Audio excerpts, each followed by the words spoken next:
Good morning, everyone. Welcome to the Audit, Governance and Ethics Committee meeting. This is Wednesday, the 29th of June, and we are at Severn Park.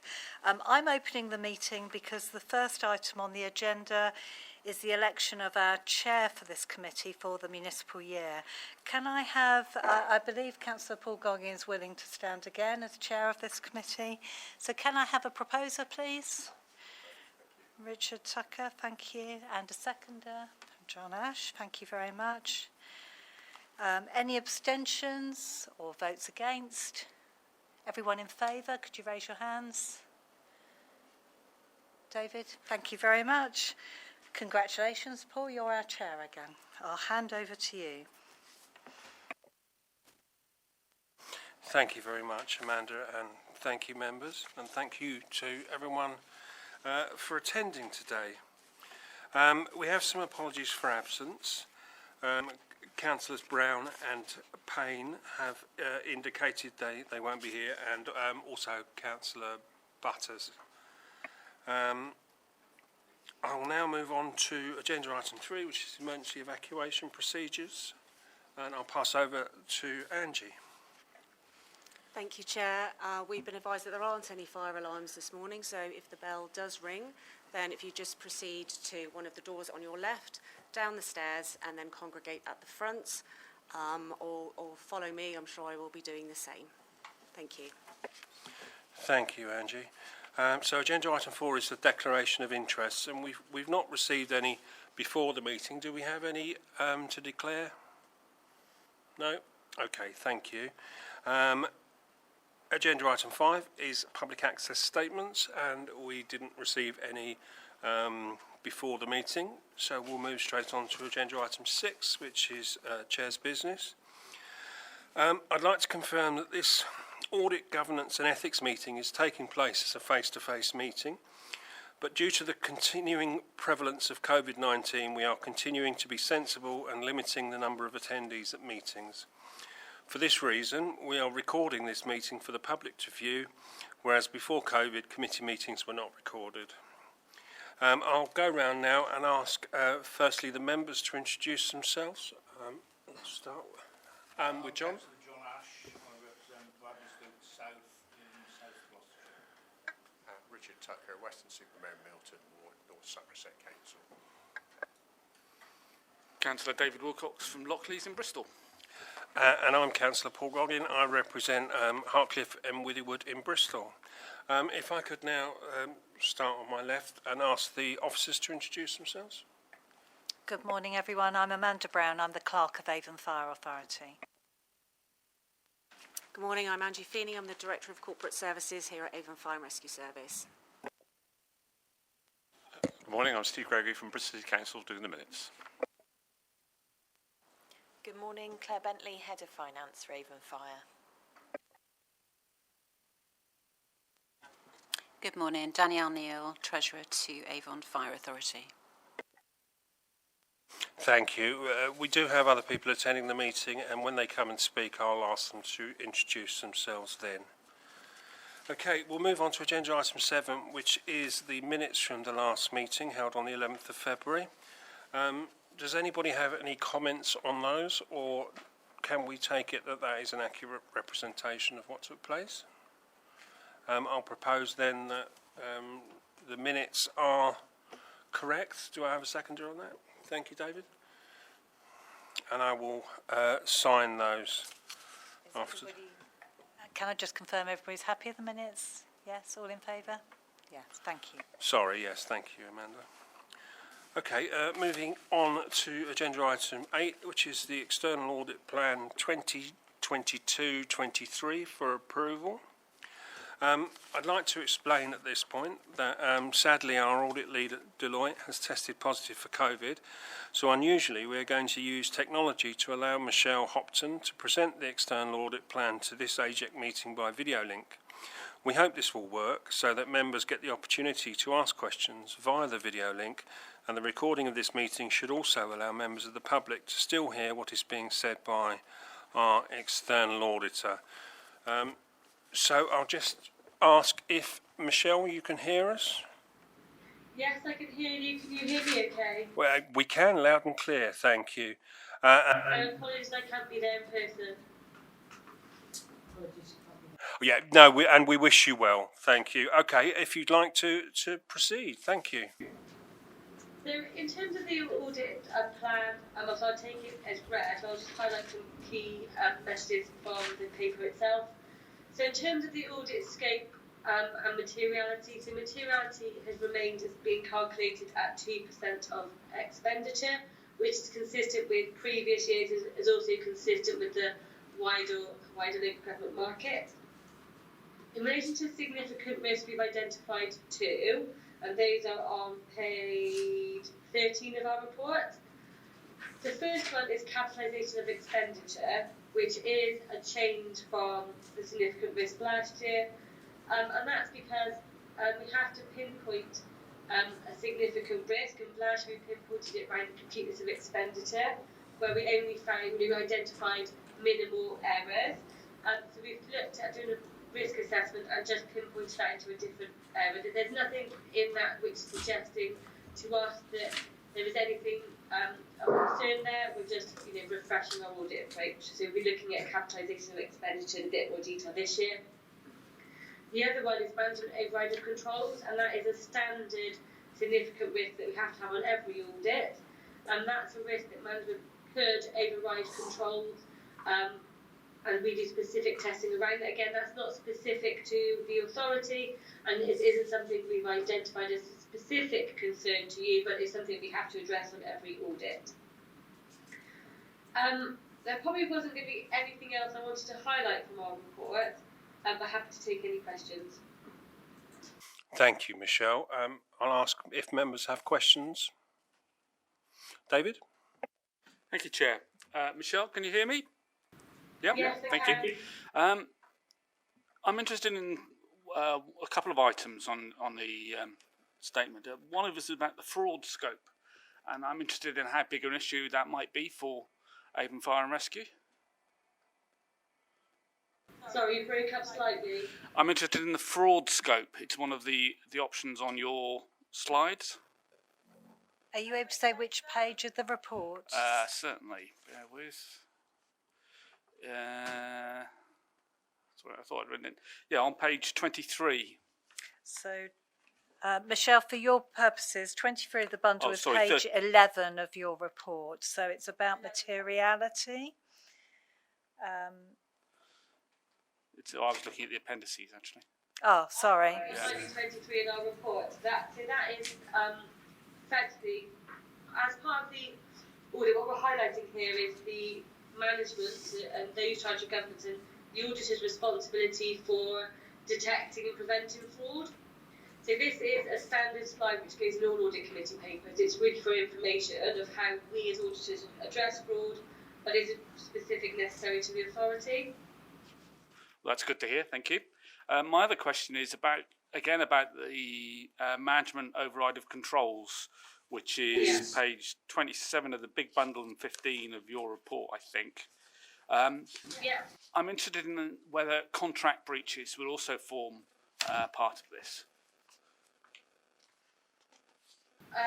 So in terms of management override, in terms of contract breaches, that to me feels more like a value for money potential area that we would look at. Right. But in terms of management, what we're looking at here is there any potential management bias in terms of counting judgments or estimates, any unusual one-off transactions. Right. We also look at journals around, is there any, overriding journals, and what's your journal controls like in terms of making sure that there isn't potentially opportunity for management override controls in terms of posting fictitious journals. Okay. Thank you very much. Thank you, David. Members, are there any other questions for Michelle? No? Thank you. Okay, so the recommendation is to approve? Yes, to approve the external audit plan 2022-23. Thank you. Okay, so I'll move that we do approve that. May I have a seconder for that, please? David, thank you very much. again. All those in favour? That's unanimous. Okay, thank you very much. Michelle, can I ask that you stay on the line for just the next item? We've got the draft statement of accounts and narrative report, which our treasurer and others are going to present, but I think it'd be useful to have you in the room for that paper. Is that okay? Yeah, that's fine. Super, thank you very much. Thank you, Michelle. Okay, we're moving on to agenda item 9, which is the 2021-22 draft statement of accounts and narrative report. And for this item, I'm going to pass over to Danielle, our treasurer. Thank you, Chair. So this paper is on page 41 of the AJAC pack today, and it presents the 2021-22 draft statement of accounts and narrative report. So the draft accounts and narrative report can be found on Appendix 1, and the draft public notice requirement can be found in Appendix 2.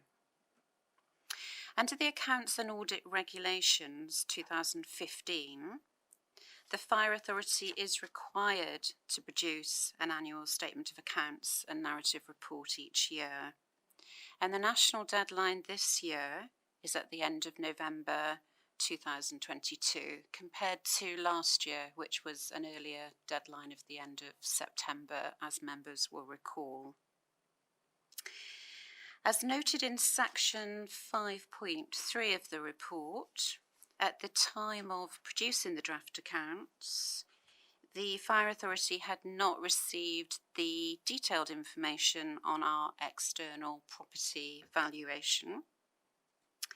And we have noted in the recommendations that this is something that the Finance Department update now that we have received it, and I will come back to the recommendations on how we propose to proceed on that basis before we publish our draft accounts on our website. The external audit will commence at the beginning of July, and we hope will be mainly completed by the end of September, allowing October for final wrap-up queries between myself, Head of Finance, and our Bristol City Council lead, Russ, with Michelle and her team as our external auditors. This should allow us to present final accounts to the AJAC meeting in November. The key risk identified is the risk that was highlighted last year, and members will be aware of this. There seems to be delays in receiving information from the Avon pension fund external auditors. To mitigate this risk, Michelle, our external audit lead, has agreed to write to the lead of the auditors who audit that pension fund to outline the dates that our external auditors are working to. The local authority fire authority accounts are a highly complex and technical process. As touched upon, we're very fortunate to have a service level agreement with Bristol City Council, and Russ is our finance lead on populating the statement of accounts.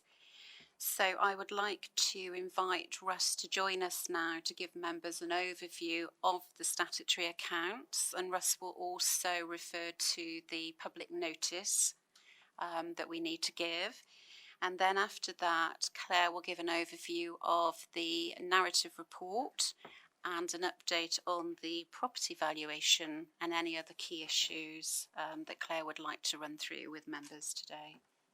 Welcome, Russ. I will turn my mic off and pass over to you now. Thank you, Danielle. Russ, if you'd just like to introduce yourself. So my name's Russ Rabbage. As Danielle said, I work for Bristol City Council and I help prepare the accounts and the SLA that we've got with Avon Fire Authority. Cool. Thanks, I'll leave it to you.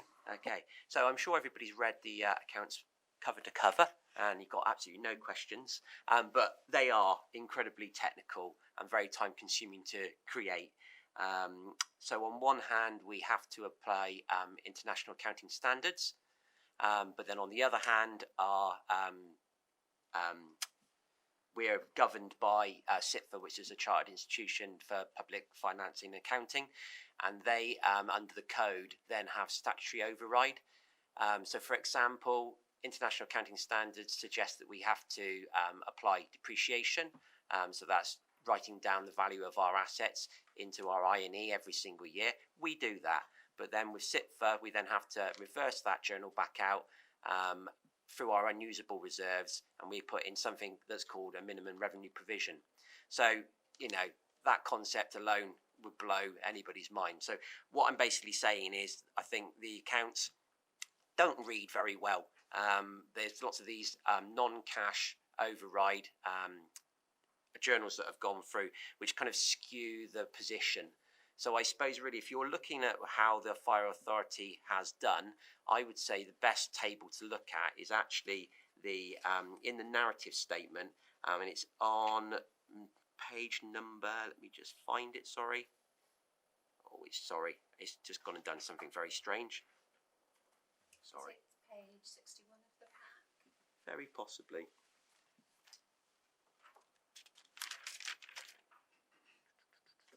It's 58, yeah, of your pack. And that basically shows that the council has, shows its expenditure and it shows its funding, and it shows any movements that we've put into our reserves as well. And that effectively shows that it's a break-even position. Whereas if you look at the comprehensive income and expenditure statement, which is on page 65 of your pack, it's showing that we've got a deficit on the provision of services of 6.3 million quid, but that's because there are these statutory non-cash items that are posted to in that statement. So already you can see that on one hand we haven't got a deficit, but if you apply the international accounting standards and the statute override, it looks as if we have got a deficit. The other sort of one to look at really is if you look on there for the line that says remeasurements of the net defined benefit liability, you can see that we had 51.3 million as a cost last year, and this year it's moved to a 10.8 million income. So it's a swing of 62 million pounds, and as you can see, that completely skews that bottom half of the CIES.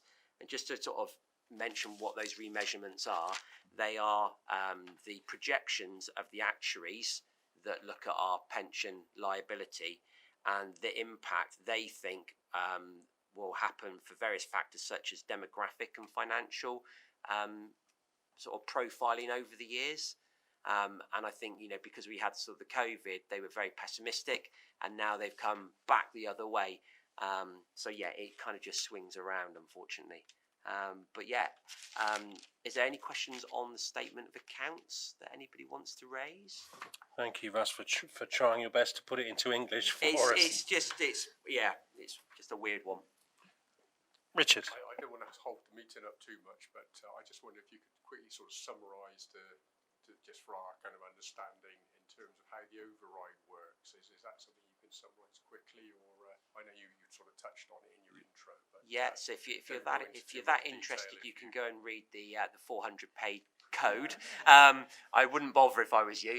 But basically, the reason, the logic behind it is there are certain costs that the taxpayer can't bear, and that's why we have that statutory override. And that's, in a nutshell, that's basically it. Yeah. Thanks, Richard. David? Thank you, Chair. On the capital strategy spreadsheet on page 62, we talk about premises in terms of needs of funding and dropping to 688,000 in 24-25. This might not be a question for you, Russ, but I'm interested in what time frame any discussions about moving the HQ for Avon Fire and Rescue would be taking place, and whether those costs would be incurred in that time frame. Can I just respond to that one? Yes, with regards to Russ's remit, Russ is our external provider of the accounts. So basically, Claire and her team provide Russ with the information. And the question that you've raised is on the narrative report, which is something that Claire is going to give an overview to members on. And that specific question is something which is more of a strategic decision for the Fire Authority, so wouldn't be within the remit today of answering that within the draft statement of accounts, if that makes sense. That's one that we would discuss in terms of the capital strategy at the Fire Authority meeting. Right. Okay, thank you. Thank you, Danielle. David, do you have any other questions for Russ? Not on that section. No. Thank you. Okay, so the other part that Danielle asked me to talk about was the public inspection of the accounts. So that is a statutory time frame in where the public can come in and they can ask to see invoices, contracts, deeds, etc., that relate purely to the numbers in the accounts. So if it's not in the accounts, they can't see it. But by default, most of it is in the accounts. And that's a 30-day window. So it's 30 working day window.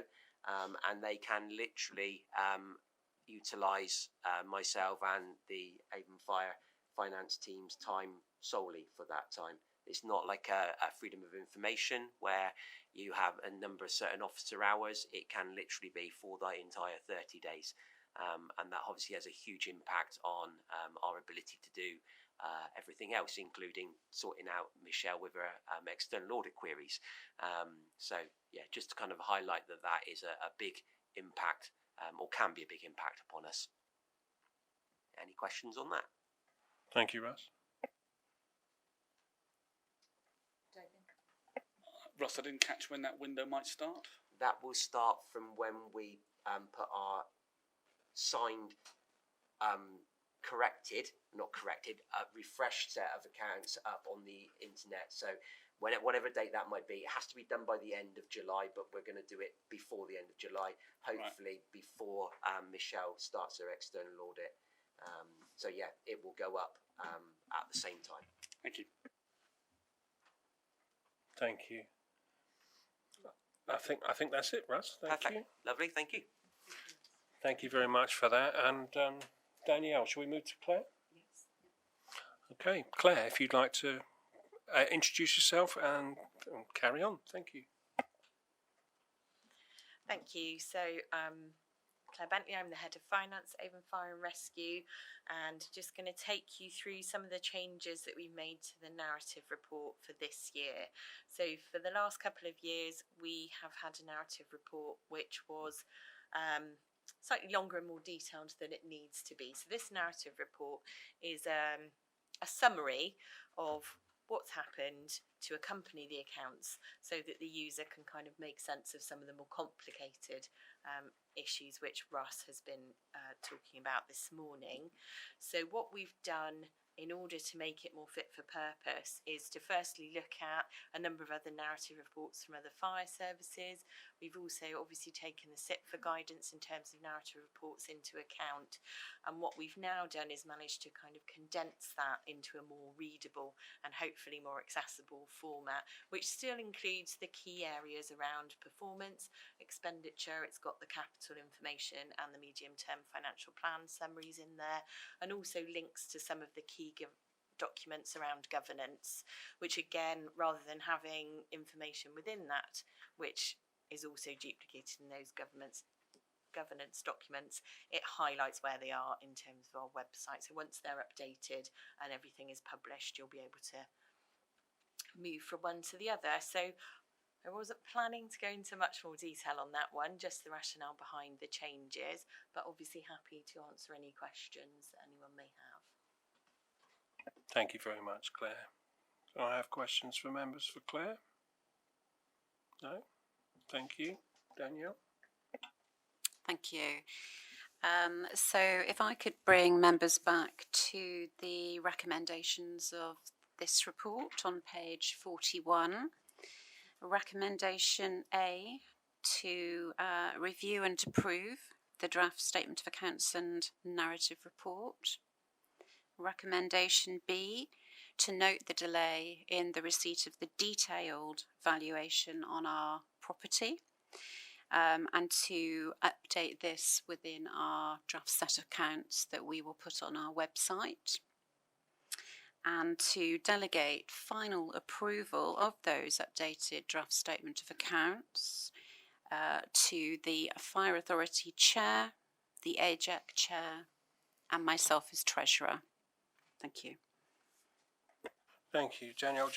Is there anything you want to say extra on about the delay in the property valuations? Thank you, Chair. I'll pass over to Claire on that one. So this year we've chosen to do a revaluation on our property assets because we have to do that a certain number of times, and we didn't do one last year.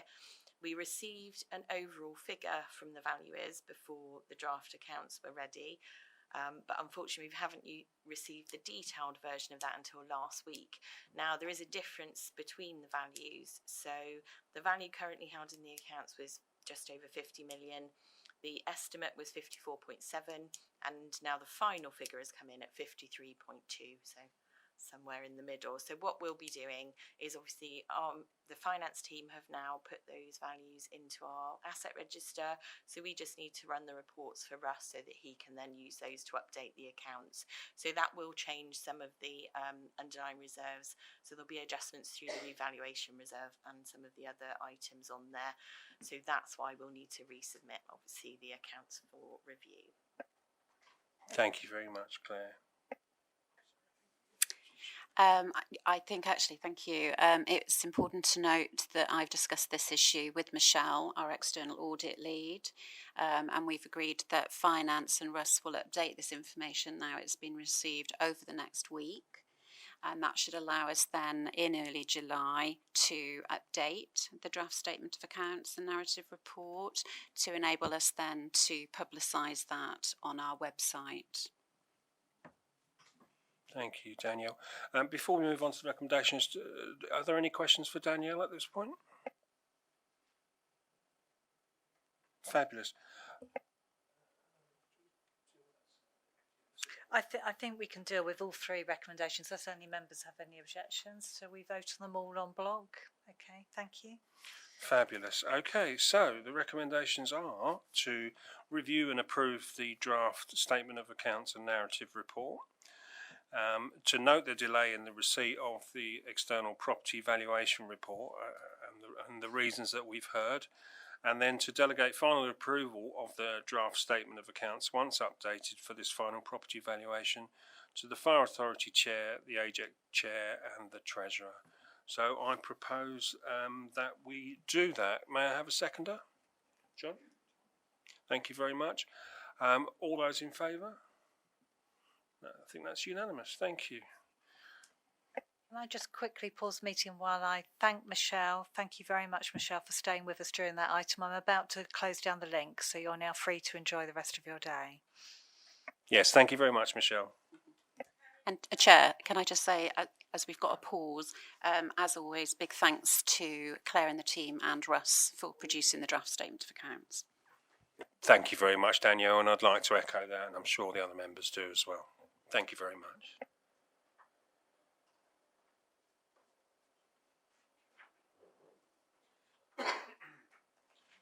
Pardon me. Okay, we'll move on now to agenda item 10, which is the update on the internal audit recommendations. And at this point, we're going to be joined by Caroline Taylor, the Head of Corporate Assurance, who's recently joined Avon Fire and Rescue Service, and we welcome you. I hope this isn't too painful for you. Thank you very much, and if you'd like to present.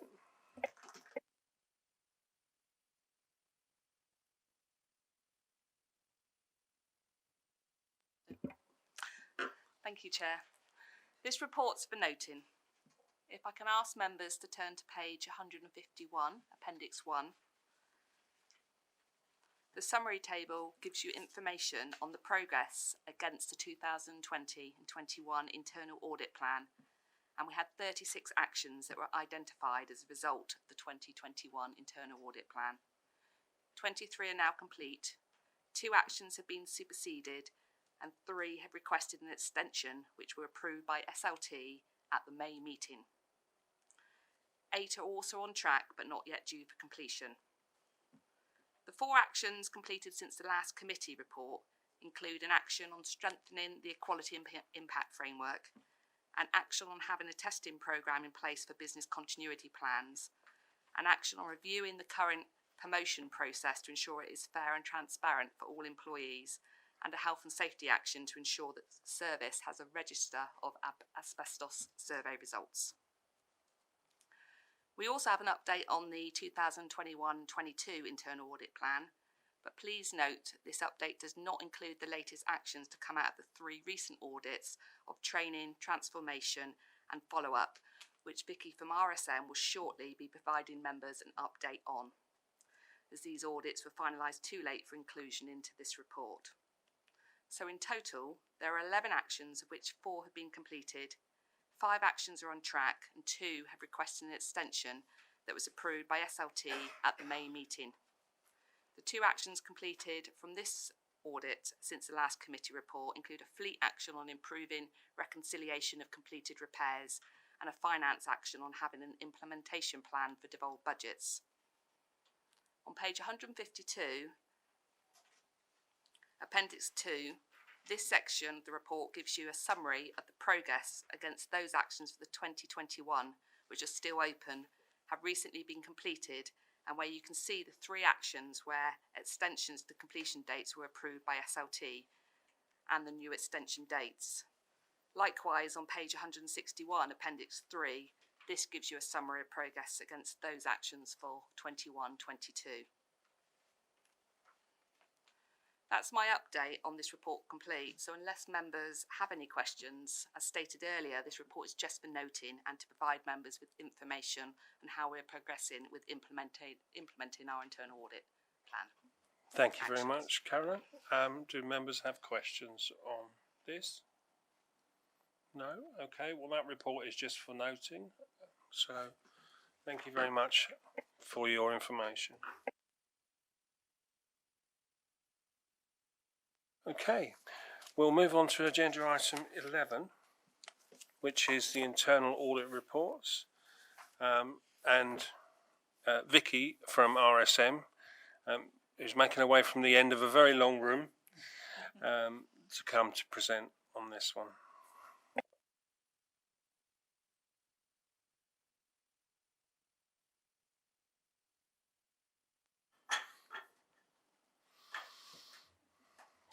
Thank you very much, Vicky. If you'd just like to introduce yourself before you start.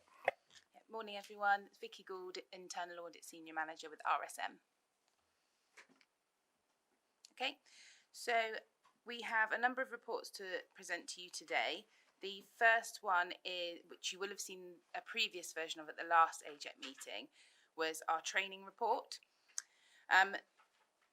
We presented the interim report last time because we didn't want to delay reporting to you. However, we agreed that we needed to do further testing around mandatory qualification training data because we needed to look further at the most competencies that are also reported to you through the performance dashboard.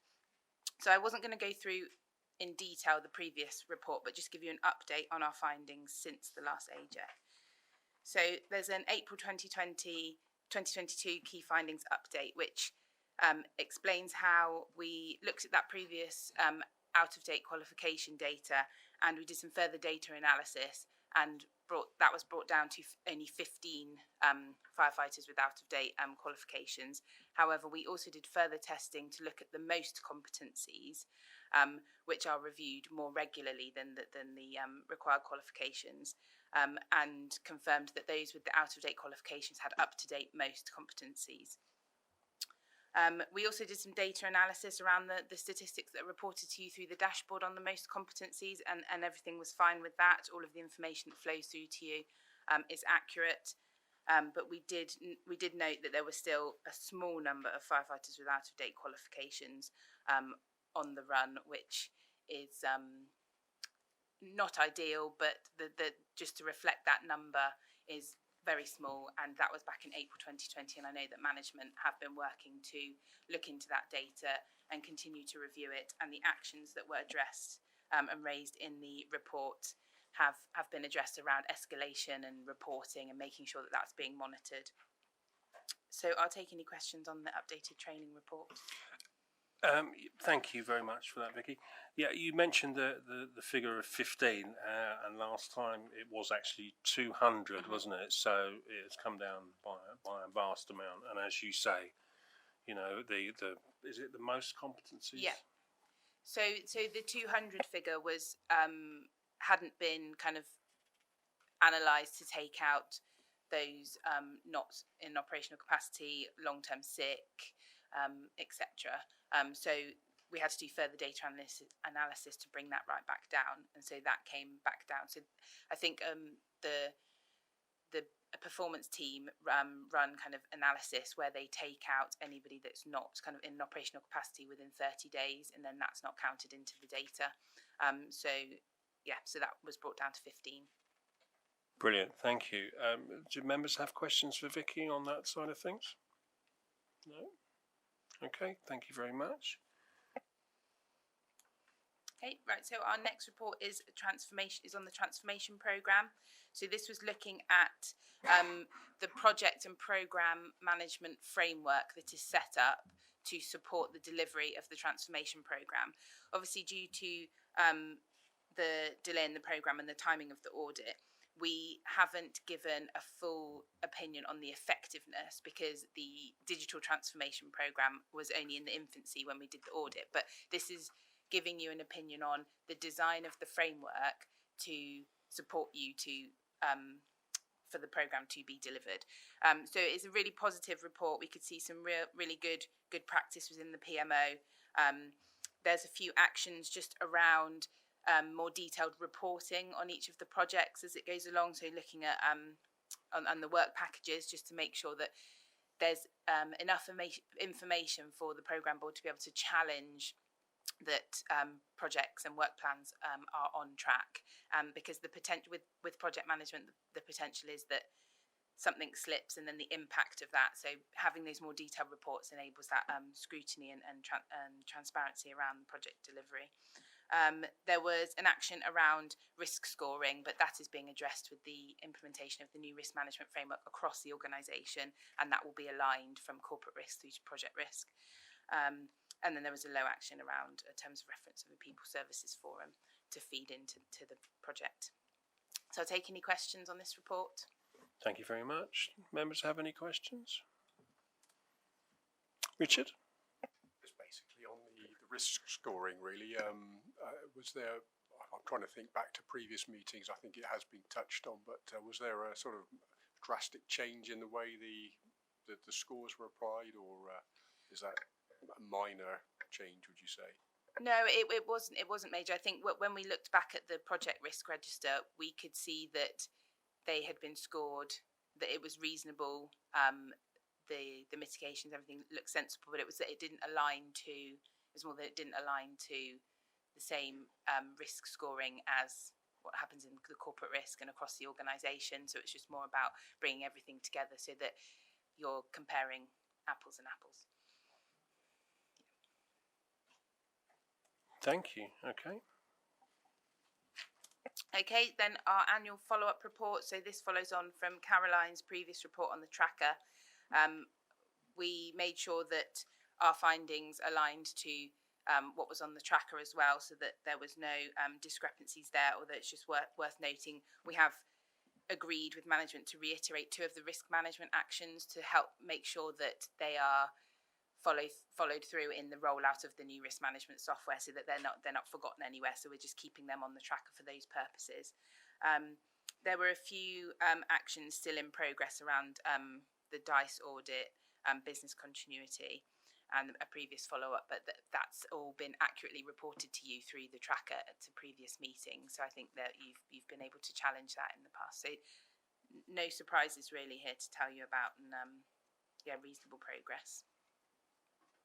Thank you, Vicky. Again, I'll take questions. David? Thank you, Chair. looking through this particular section of the report, the graph on page 5 or 221 of the main bundle doesn't seem to have any lines on it. No, I think it was in moving it from PDF to Word to PDF. Yeah. I think it's got lost on there, but it basically reflects the table above the progress on actions. It just puts it into a graphical format. Right. So the data's on page 2220. I've got the smaller report open. So Yes, the I progress think- on actions table. Oh, right, okay. Right. I will try and interpret that then. Thank you. Thank Yeah. you, David. So it's 60% implemented, 40% ongoing. That's what the graph would have shown you. Councillor Wilcox would like, we're happy to send you a Word version of it so you can have a look at that afterwards. Thank you very much. Thanks. Bedtime reading for you. Okay, thank you, Vicky. Any other questions? No? Okay. Okay, then concluding the 21-22 internal audit plan is our annual report. So this feeds into your governance statement, giving an opinion on internal control, risk management and governance. So we have given what we call our second opinion, which states that there's an adequate and effective framework for risk management, governance and internal control. However, there's some things that can be improved, which is going to be, if you use internal audit in the right way, is always going to be the case unless there are significant issues and gaps in your control framework. So despite the fact the training report had some negative findings, we felt that the engagement and the progress made since the audit meant that didn't affect the annual opinion. So we've summarised our work around performance management training, fleet management, financial controls, transformation, and then the follow-up, and bringing together all of that together to conclude on our annual opinion. Thank you. And again, questions on that? No? Okay. Right, so final paper from me. This is following the retender and reappointment of RSM as your internal auditors. This is our audit plan for this year, so for 22-23. I think members have already had an opportunity to review and comment on this, but this has been developed through liaison with management, through reviewing what's going on in the sector, what's on your risk register, previous audit findings, and pulling all of that together to develop an internal audit plan that hopefully meets the committee's assurance needs, but also provides benchmarking advice and guidance to service management as well. So we have a protection audit, an operational assurance audit planned to take place this year if we cannot complete the pensions work due to other factors in that area. If that doesn't happen this year, it will roll into next year's audit plan. Corporate reporting, so looking at undertaking some benchmarking and looking at how corporate reporting can be more streamlined across the organisation to save duplication, but making sure that members are getting the information they need as well as management. The pensions audit we have previously approved in last year's audit plan. Health and safety investigations, this came from both what we're looking at other fire authorities and management interest in looking at this. And then business case and benefits realisation following on from the transformation work, looking at how that is applied across the whole organisation, not just in the transformation programme. Then our annual key financial controls and follow-up. So yes, members are asked to confirm that this meets their assurance needs. They don't feel that there's anything missing that they believe internal audit should be looking at, and for approval on that basis. Thank you, Vicky. And again, I'll invite questions from members at this point. No? Okay, well, I think, can we deal with this as one? Yeah, so if you turn to page 167 of your pack, which is the first page of report number 11, in fact, the recommendations of paragraph 2 cover papers 11, 12 and 13. So I suggest I quickly run through them, and if you're happy, we just vote on all those recommendations as one. So the committee is asked to A, consider the internal audit reports, the findings and agreed management actions for the following audits, which is training, Appendix 1, transformation, Appendix 2 and follow-up, Appendix 3. So to consider effectively means to note and raise any concerns, but I don't think I've heard any concerns. Recommendation B is to consider, again, or to note the internal audit annual report and opinion for 21-22, which was at Appendix 4. And then the final one is where you're actually making a decision to approve something. So you're asked to consider and approve, hence we need the vote, the internal audit plan for 2022-23, which is at Appendix 5. So are members content for us to vote on all of those in one batch? Thank you very much. That makes life easier. Thank you. Thank you very much, Amanda. Okay, so the one thing that we do need to make a decision on is to consider and improve the internal audit plan for 2022-23. And I'd like to propose that we do. Can I have a seconder, David? Thank you very much. And all those in favour? That's everybody. So that's unanimous. Thank you very much. And thank you very much, Vicky, for presenting. Thank you. Just one part that was in my cover paper that I haven't covered yet was just around, as part of the retender and reappointment of RSM, we have worked with Angie and management to relook at how we can make things even better in terms of the provision, and we've talked about providing some training to AJEC members, looking at how we can improve our reporting. So just to provide you with some reassurance around continuous improvement in that contract and the service delivery there as well. Thank you. That's Thank you. Brilliant. Thank you very much, and I'm sure the members will be very happy to take up any training or that's offered. Brilliant. Thank you. Okay, we'll have a swap around now, and we'll ask Jane to come in to present on agenda item 14, which is the corporate risk register. And if you just introduce yourself first, please, Jane.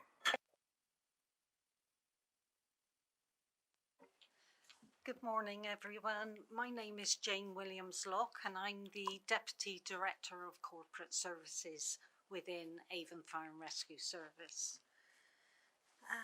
I'd like to present this paper for consideration and noting. As set out in the cover report, the Corporate Risk Register, which I'll call the CRR from now on, is being presented to members in two parts at this committee. The majority of the risks are being discussed in this open session, but 4 risks are being discussed in the exempt session. That is because the risk scores in those 4 areas reflect commercial and contractual information.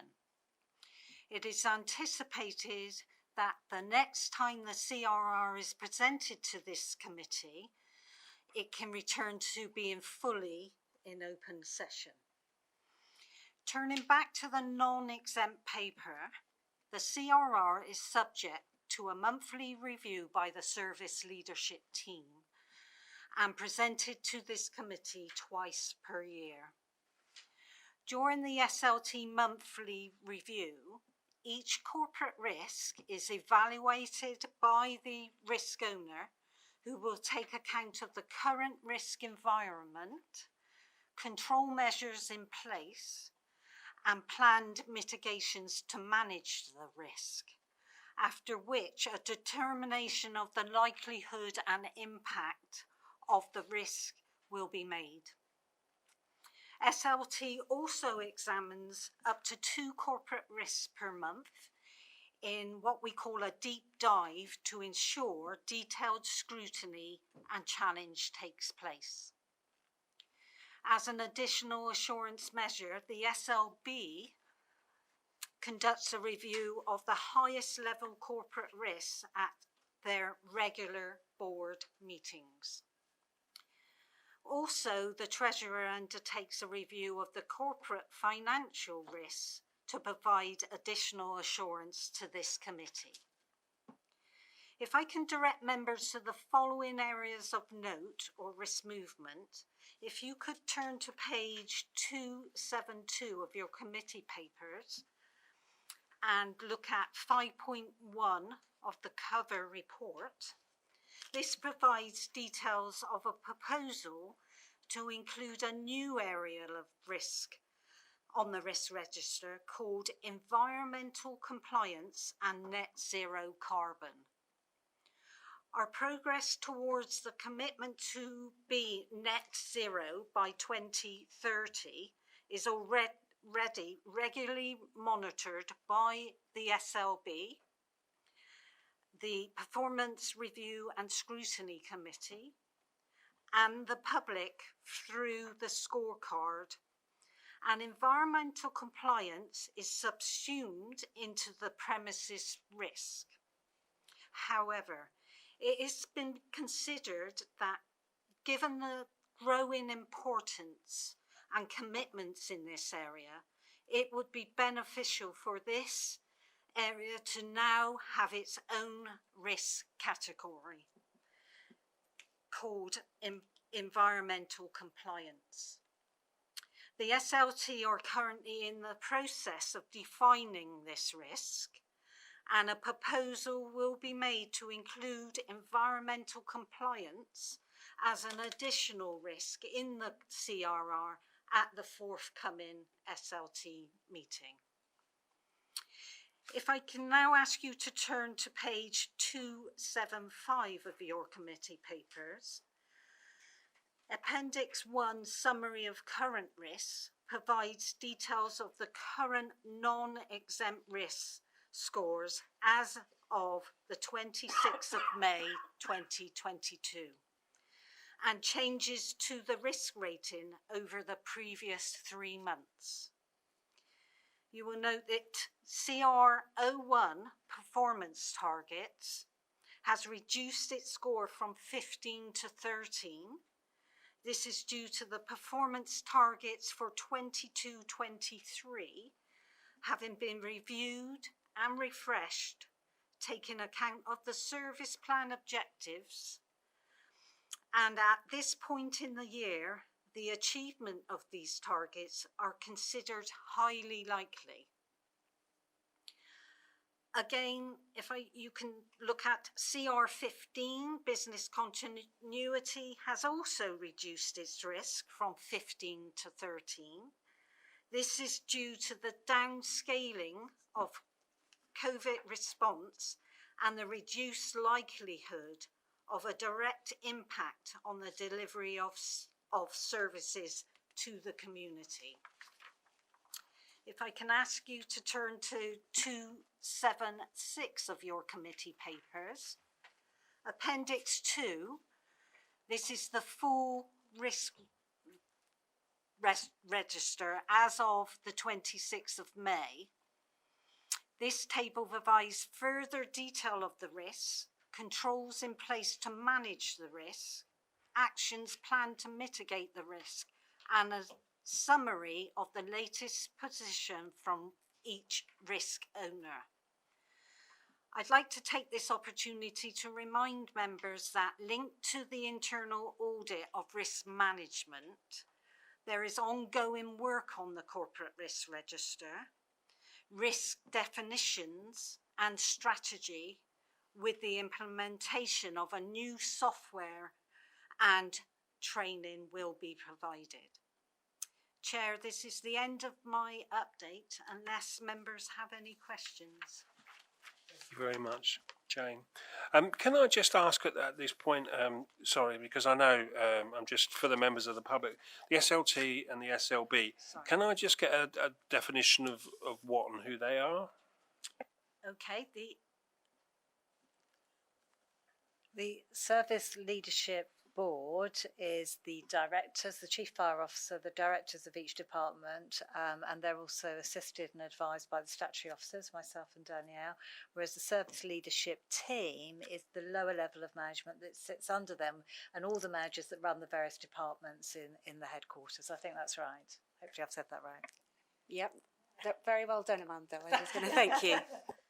Thank you. I just thought I'd, make that clear for people watching.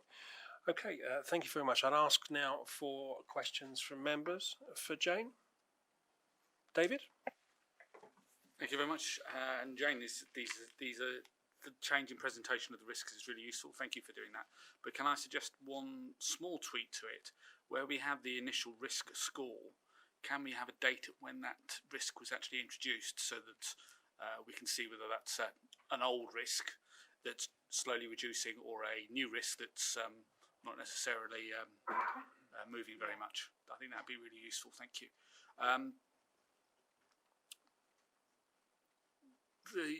There seems to be another formatting issue on page 282 of the documents. I was going to come to that, so I was waiting for a moment. So apologies, everyone. As you've probably realised, we've moved to a new system called modern.gov, and on the day that the papers were uploaded, there was a glitch in the system, which meant one page overwrote another one. And despite lots of hanging on for help desks and phone calls made, we could not be assisted with that system error. It wasn't a user error at all. Emma tried her best. So I apologise for that. I do have here spare clean copies which we can hand around to elected members.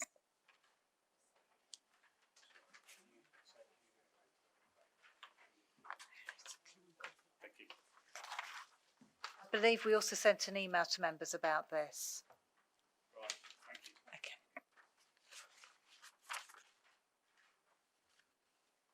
Okay. Councillor, would you like a moment? Should we pause while you just glance through it? No, I'm fine. Okay, thank you.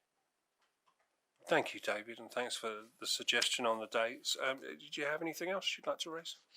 Other members? No? Okay, and just look at the recommendations. So the recommendations are you're asked to review the corporate risk register in respect to the risks in this non-exempt report and consider the controls and mitigation in place to manage those risks, and B, consider whether the committee needs any further information to be assured of the appropriate management of these corporate risks. So I think your point could fall under B, that we add the date when the risk was added to the register. Any other contributions from members or things that you would like to see to improve the corporate risk register? No. So I think as we are recommending a change, can we have a vote on that, please? So the change is to add a date of the initial risk assessment. David, would you like to propose that, seeing as you suggested it? And I'm happy to second that. Is everybody in favour of that? Everyone in favour? That's unanimous. Okay, so we'll make that change. And we note the report, so thank you very much for that, Jane.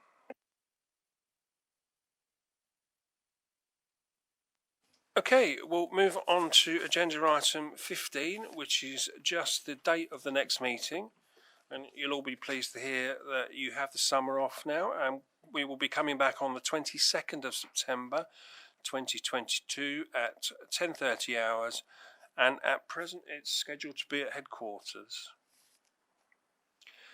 Okay, I'd like to move that as the date of the next meeting. Can I have a seconder? David, thank you very much. And everybody in favour of that date? Brilliant. Okay, thank you very much. That will be the date of the next meeting. We'll now move on to agenda item 16, which is the exclusion of the press and the public. So I'd like to propose that we resolve that the public be excluded from the meeting during the following items of business on the grounds that they contain exempt information pursuant to Schedule 12A, Part 1 of the Local Government Act 1972, and that in accordance with Schedule 12A, Part 2, Paragraph 10 of the Local Government Act 1972, the public interest in maintaining the exemption outweighs the public interest in disclosing the information.